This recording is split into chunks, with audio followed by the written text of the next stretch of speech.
Szia! Kockaminták első részében sakktáblát fogunk készíteni. Elég egyszerű lesz, már csak dupla fordításokat kell készítenünk. 3x3-asnál dupla M-eket, azaz M2-ket.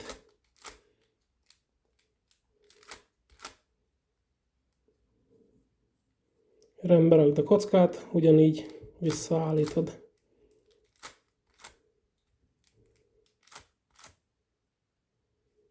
Négyszer négyen.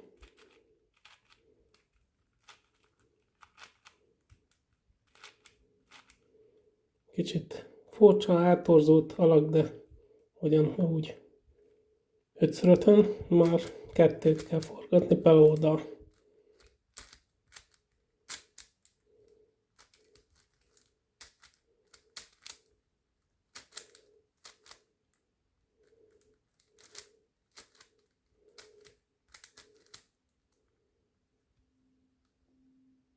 Hatszolhat.